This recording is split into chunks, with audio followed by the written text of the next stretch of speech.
বৃহস্পতিবার সকাল তখন 11টা। আগরতলা রেল স্টেশনে শিলচরগামী ট্রেনটি দাঁড়িয়েছিল। যাত্রীরা উঠতে শুরু করেছে ট্রেনে। কিছুক্ষণের মধ্যেই ছাড়ার প্রস্তুতি নিয়েছে ট্রেন। ঠিক তখনই মোবাইল টাস্ক ফোর্সের কর্মীরা হানা দেয় ট্রেনে। গোপন খবরের ভিত্তিতে অভিযান চালিয়ে এক মহিলা সহ 3 বাংলাদেশি নাগরিককে গ্রেপ্তার করে এমটিএফ কর্মীরা। ধৃতদের কাছ থেকে উদ্ধার হয়েছে ভারতীয় 5,27,050 টাকা, যার মধ্যে 2,000 টাকার নোট রয়েছে 262টি, সাথে 500, 100, 50, 20 এবং 10 টাকার নোটও রয়েছে।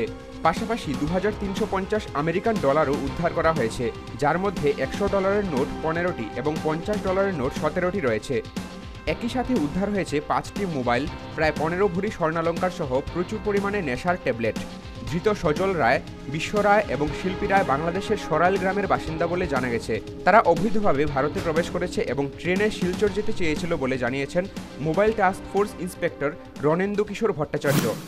আজকে সকাল 11টায় শিলচরগামী রেল থেকে বাংলাদেশ থেকে আগত বিশ্ব রায় সঙ্গে সজল রায় এবং শ্রীমতী শিল্পী রায়, এদের বাড়ি বাংলাদেশের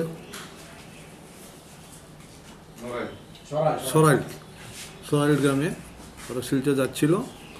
চন্দন দেববর্মার নেতৃত্বে এমটিএফ স্টাফ তাদেরকে আটক করে তারা অবৈধভাবে ভারতে এসেছে।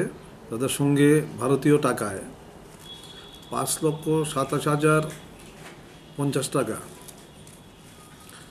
$100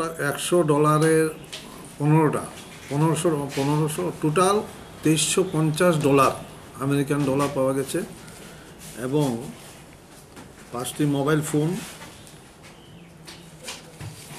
এবং অনুমান 12 ভরি গোল্ডের স্বর্ণের অলংকার পাওয়া গেছে তাদের সঙ্গে। তারা কোনো বৈধ কাগজপত্র দেখাতে পারে নাই। তারা কীভাবে ভারতে এসছে, তারা চোরাপথে ভারতে এসছে।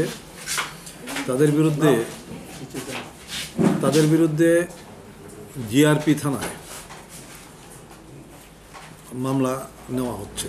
আমরা অভিযোগ দিচ্ছি, ওদের বিরুদ্ধে মামলা নেওয়া হবে এবং এই মালগুলি, তাদের কাছে যে মালগুলি আছে সেগুলি সিজ করে আমরা জিআরপি থানার কাছে হস্তান্তর করছি। ধৃতদের বিরুদ্ধে জিআরপি থানায় মামলা করা হয়েছে। সিজ করা হয়েছে তাদের কাছ থেকে উদ্ধারকৃত সামগ্রী। গোটা অভিযানের নেতৃত্বে ছিলেন এমটিএফ অফিসার চন্দন দেববর্মা। গোটা ঘটনার তদন্তে নেমেছে জিআরপি থানার police. Bureau report, news vanguard.